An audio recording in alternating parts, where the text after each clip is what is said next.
بسم اللہ الرحمن الرحیم۔ محترم ناظرین، السلام علیکم ورحمۃ اللہ وبرکاتہ۔ امید ہے آپ سب بخیر عافیت ہوں گے۔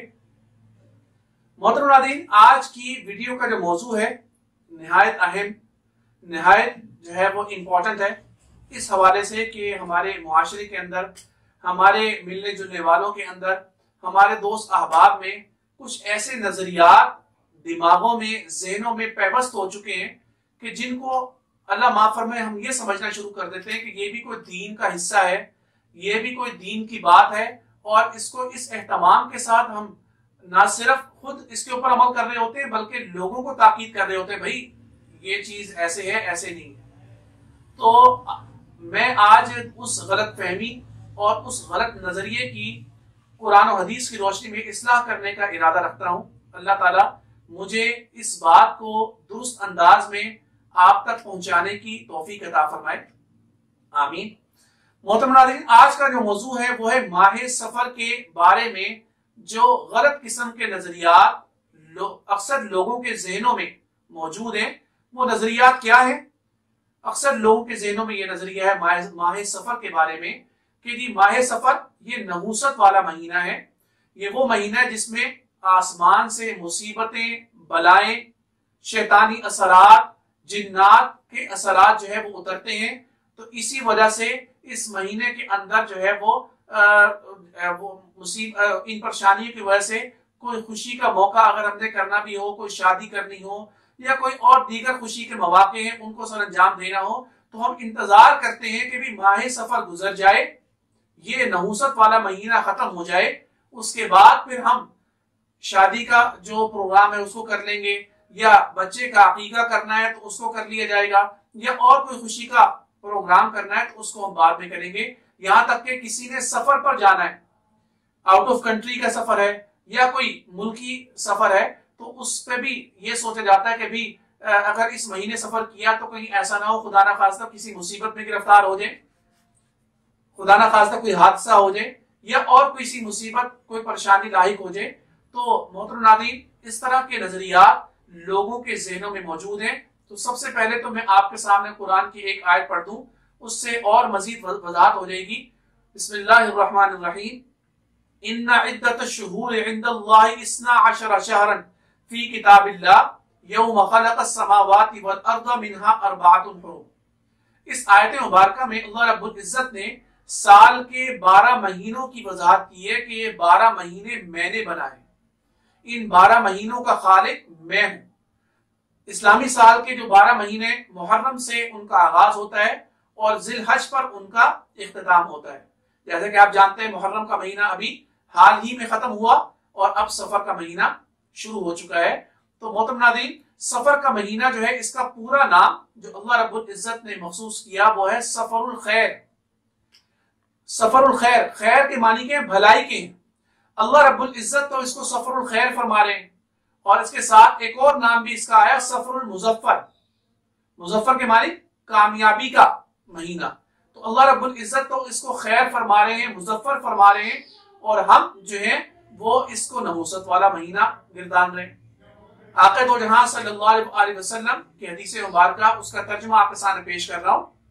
فرمایا اللہ کے حکم کے بغیر کسی شخص کی بیماری دوسرے کو لگ جانے کا عقیدہ، جیسے کہ ہم کہتے ہیں بیماریاں لگ جاتی ہیں، بیماریاں ڈائیورٹ ہو جاتی ہیں، اس کے ساتھ ساتھ ماہ سفر کے منحوس ہونے کا عقیدہ اور ایک مخصوص پرندے کی بدشگونی کا عقیدہ، یہ تینوں جو عقائد ہیں حضور فرماتے ہیں ان سب باتوں کی کوئی حقیقت نہیں ہے۔ یاد رہے کہ یہ بھی پہلی والی جو بات میں نے آپ کے سامنے بیان کی، پریشان ہو جائیں گے کہ بھی بیماریاں تو لگ جاتی ہیں، جیسے کہ آج کل تو چل ہی کورونا رہا ہے، کووڈ کا اس وقت جو ہے نا وہ حالات چل رہے ہیں، اور ہم ڈرتے ہیں کہ کسی کو کووڈ ہے تو اس کو ہمیں نہ لگ جائے۔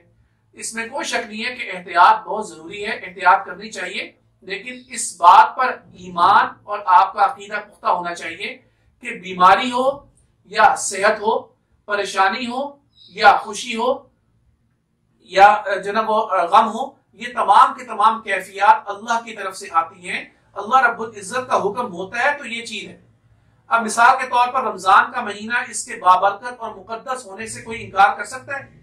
یقیناً کوئی انکار نہیں کر سکتا کہ کیونکہ رمضان کا مہینہ تو ہے ہی برکتوں والا.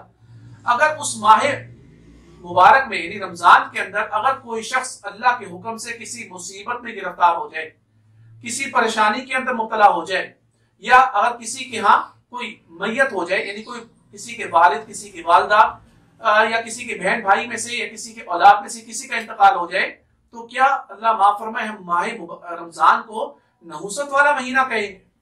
ماہ رمضان کو ہم کیا ایسا مہینہ کہیں گے جس میں مصیبتیں اترتی ہیں؟ ہرگز نہیں. ماہ رمضان برکتوں والا مہینہ ہے، ہر مہینہ برکتوں والا ہے، ہر مہینہ اللہ رب العزت کا تخلیق کرتا ہے.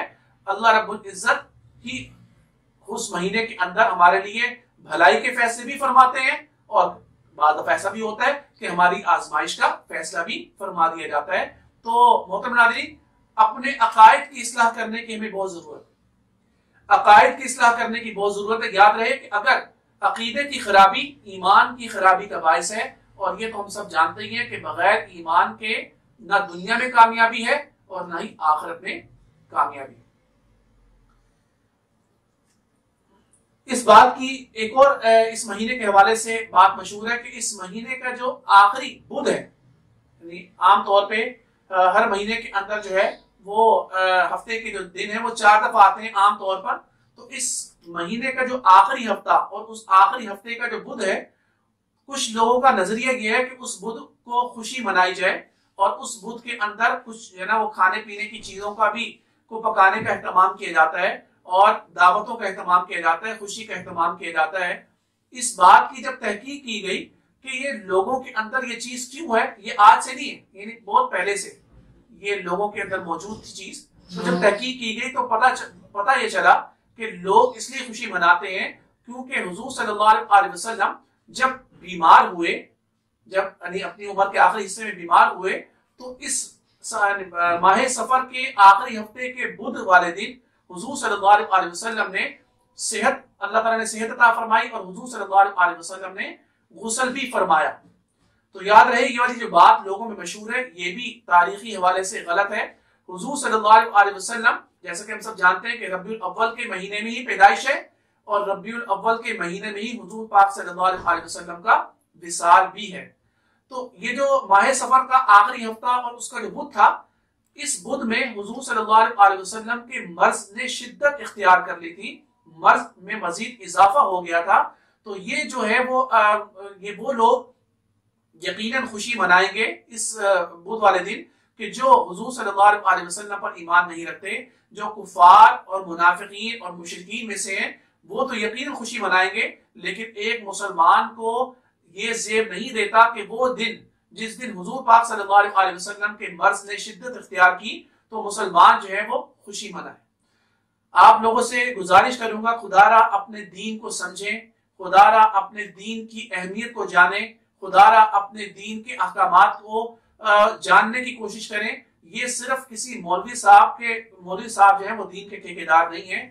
ہم سب مسلمان ہیں اور ہم سب کو اس بات کا حق ہے، اس بات کا اختیار ہے کہ ہم اپنے دین کو سمجھیں اور دین کو سمجھ کر اس کے اوپر عمل کریں. آقا دو جہاں صلی اللہ علیہ وسلم جب دنیا سے رخصت ہونے لگے اس سے پہلے ایک بڑا مشہور خطبہ حضور پاک صلی اللہ علیہ وسلم نے ارشاد فرمایا.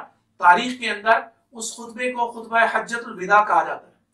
حضور پاک صلی اللہ علیہ وسلم نے اپنی زندگی کا پہلا اور آخری حج فرمایا. تو اس حج کے دوران حضور پاک صلی اللہ علیہ وسلم میدان عرفات میں موجود تھے، اپنی اونٹنی پر سوار تھے، اور اس اونٹنی پر ہی سوار ہونے کے دوران حضور پاک صلی اللہ علیہ وسلم نے خطبہ ارشاد فرمایا. اور اس خطبے کے آخر میں جو الفاظ ارشاد فرمائے وہ میرے، آپ کے اور بلکہ پوری امت مسلمہ کے لیے جو ہے وہ ایک بہت بڑی دلیل ہے. وہ کیا؟ حضور نے فرمایا کہ میں اپنے بعد 2 چیزیں چھوڑ کر جا رہا ہوں، جب تک تم اس کو مضبوطی سے تھامو گے کبھی گمراہی کا شکار نہیں ہوگے.